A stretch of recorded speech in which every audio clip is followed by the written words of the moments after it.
Annabelle doll, इसके बारे में कौन नहीं जानता, जो कि फ़िल्मों में कुछ ऐसी दिखाई गई है, लेकिन असल ज़िंदगी में ये कुछ ऐसी दिखाई देती है जो कि आपको प्यारी लग सकती है, लेकिन इसके धोखे में मत आइएगा।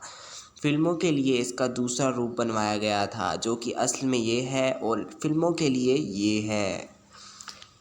वीडियो को पूरा देखिएगा क्योंकि इस वीडियो में आपको एनाबेल के बारे में सब कुछ बताया गया है। ये बात शुरू होती है साल 1970 से, जहां एक लड़की जिसका नाम था डोना, उसकी मॉम उसे एक एंटीक गिफ्ट करती है जो थी एक डॉल। डोना को बचपन से ही डॉल्स बहुत पसंद थी, तो वो उस डॉल को एक्सेप्ट भी कर लेती है। डोना कॉलेज में पढ़ती थी, उसके साथ उसकी एक रूममेट भी रहती थी जिसका नाम था एंजी। वो दोनों नर्सिंग की पढ़ाई कर रही थी। वो दोनों एक अपार्टमेंट्स में रहती थी। एक दिन जब डोना और एंजी कॉलेज जा रहे थे तो उन्होंने डॉल को सोफ़े पर रख दिया था। जब वो घर लौटे तो उन्होंने देखा कि डॉल सोफ़े पर नहीं है बल्कि वो बेड पर पड़ी हुई थी। वो दोनों ये सोचकर हैरान रह गए कि आखिर कैसे ये डॉल बेड पर पहुंची। ऐसे ही हर रोज़ जब भी वो कॉलेज से घर आती तो हमेशा डॉल की पोजीशन कुछ और ही पाती। दिन बर दिन ये घटनाएं बढ़ती जा रही थी। एक दिन उन्होंने बहुत सारे पेपर देखे जिस पर लिखा था help us, help us, help us. घर में इन घटनाओं का बढ़ना शुरू हो गया था और एक आम बात भी हो गई थी। एक दिन जब वो दोनों घर आई तो उन्होंने देखा कि डॉल वहीं पर पड़ी है जहाँ पर वो दोनों उसे छोड़कर गई थी। डोना को कुछ अजीब लग रहा था। जब उसने डॉल को ध्यान से देखा तो उसने उस पर खून पाया। इसके बाद वो दोनों लड़कियां बहुत डर गई। उन्होंने तुरंत एक पैरानॉर्मल इन्वेस्टिगेटर को बुलाया जिसने उस डॉल की जांच करी। जांच करने के बाद पता चला कि वो एक 7 साल की लड़की की आत्मा है जिसका नाम था एनाबेला हिगिंस। उसने उससे काफ़ी सवाल जवाब पूछे और जिसमें उसने काफ़ी कुछ पता किया, जिसमें उसने पता चला कि उसका नाम था एनाबेला हिगिंस और वो उसी ज़मीन पर मरी थी जिस पर वो अपार्टमेंट बना हुआ है। उसने ये भी कहा था कि वो इन दोनों के साथ सेफ़ फील करती है। उसके बाद एनाबेला ने उन दोनों के साथ रहने की परमिशन मांगी। डोना और एंजी दोनों दुनिया की भलाई के लिए काम करते थे। उसकी कहानी सुनकर उन दोनों ने हाँ कह दिया।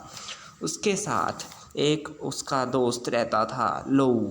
उसको वो डॉल शुरू से पसंद नहीं थी, बल्कि उसको वो डॉल बहुत खतरनाक लगती थी, जिस पर उन लड़कियों ने कहा कि ये सिर्फ़ एक 7 साल की लड़की है जो किसी को कुछ नहीं कर सकती, बस दोस्ती करना चाहती है। डोना को नहीं पता था कि उसकी बात जल्द ही गलत होने वाली है। आधी रात में लोऊ की नींद अचानक से टूटती है और लोऊ अपने शरीर को हिला नहीं पा रहा था और उसने एक बच्चे के रोने की आवाज़ सुनी थी। उसने जब नीचे देखा तो उसे डॉल उसकी तरफ आती हुई दिखी, जिसे देखकर वो बेहोश हो गया। जब अगले दिन उसने देखा कि डॉल कहाँ है तो उसने देखा कि वो उसके कमरे में ही थी। वो देख नहीं पा रहा था कि वो सच था या सपना। एक दोपहर लोऊ और एंजी दोनों अकेले बैठे बातें कर रहे थे। तभी उन्होंने अचानक से दूसरे कमरे से कुछ आवाज़ आती सुनी। उन्होंने सोचा कि कोई चोर अंदर घुस आया है। जब लोऊ देखने गया तो उसने देखा कि उस कमरे में कोई भी नहीं था, सिर्फ उस डॉल के अलावा। उसे ये भी लगा कि उसके पीछे कोई है, लेकिन उसके पीछे कोई भी नहीं था। लोऊ के छाती में अचानक से दर्द होने लगा। जब उसने वहाँ देखा तो कुछ साफ निशान दिखाई दिए। घर में घटनाएं बढ़ती जा रही थी। डोना और एंजी ने भी उस डॉल पर शक करना शुरू कर दिया था। इन सब चीज़ों को रोकने के लिए उन्होंने जाने माने क्रिस्ट फादर हैगिन को बुलाया, लेकिन उन्होंने कहा कि मैं इन सब चीज़ों के लिए सही नहीं हूँ। तो उन्होंने एक बहुत बड़े क्रिस्ट फादर कुक को बुलाया। फादर कुक ने फिर बाद में कांटेक्ट किया एड और लॉरेन को। एड और लॉरेन ने जब पूरे घर और उस गुड़िया को ध्यान से जांचा तो उन्होंने देखा कि वो कोई 7 साल की लड़की नहीं है, बल्कि वो एक शैतानी आत्मा है जो बच्ची बनने का नाटक कर रही थी। वो इन सब से दोस्ती नहीं करना चाहती थी, बल्कि वो चाहती थी कि इनके शरीर पर कब्जा करा जाए। डोना ने फैसला किया कि वो इस डॉल को एड और लॉरेन को देगी। उन्होंने वो डॉल एक्सेप्ट भी कर ली। उन्होंने वो डॉल पिछली सीट पर रख दी। जब वो घर जा रहे थे तो उन्हें कुछ हीट भी महसूस हो रही थी, जो बहुत ही अलग सी हीट थी। रास्ते में स्टीयरिंग व्हील्स और ब्रेक्स भी काम करना बंद कर दे रहे थे। एक जगह तो कार अनबैलेंस होकर रुक गई थी, तो इसको रोकने के लिए उसने लॉरेन ने डॉल पर होली वाटर छिड़क दिया था और वो आसानी से घर पहुंच सके थे। उन्होंने काफ़ी दिनों तक नोटिस किया कि डॉल अपनी जगह से अपने आप हिल जाती थी। तो एक प्रीस्ट फादर जेसन ब्रैडफर्ड उस डॉल को देखने के लिए उनके घर आते हैं और वो कहते हैं कि तुम एक डॉल हो, तुम किसी को कुछ नहीं कर सकती। और बदले में लॉरेन ने कहा कि तुम इस लाइन को नहीं बोलते तो अच्छा ही होता। उन्होंने कहा कि घर जाते समय अच्छे से जाना और जाते ही हमें फ़ोन कर देना। काफ़ी घंटों बाद उनका फ़ोन आता है और वो कहते हैं कि उनका एक्सीडेंट होते होते बचा।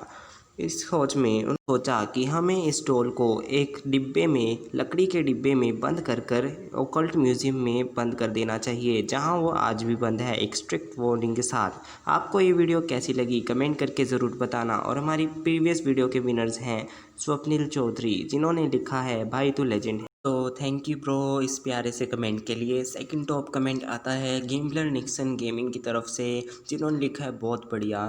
सो थैंक यू ब्रो आपके भी कमेंटिंग के लिए। थर्ड कमेंट आता है कार्टून वर्ल्ड की तरफ से, जिन्होंने लिखा है you make nice video, please pick my comment for your next video as you wish. यार आपका कमेंट मैंने पिक कर लिया। अगर आप भी चाहते हैं कि आप मेरी वीडियोज़ में आए तो कमेंट करो, सब्सक्राइब करो हमारे चैनल फैक्ट वर्ल्ड को, और एक लाइक भी कर देना अगर आपको हमारी वीडियोस पसंद आई। Thanks for watching.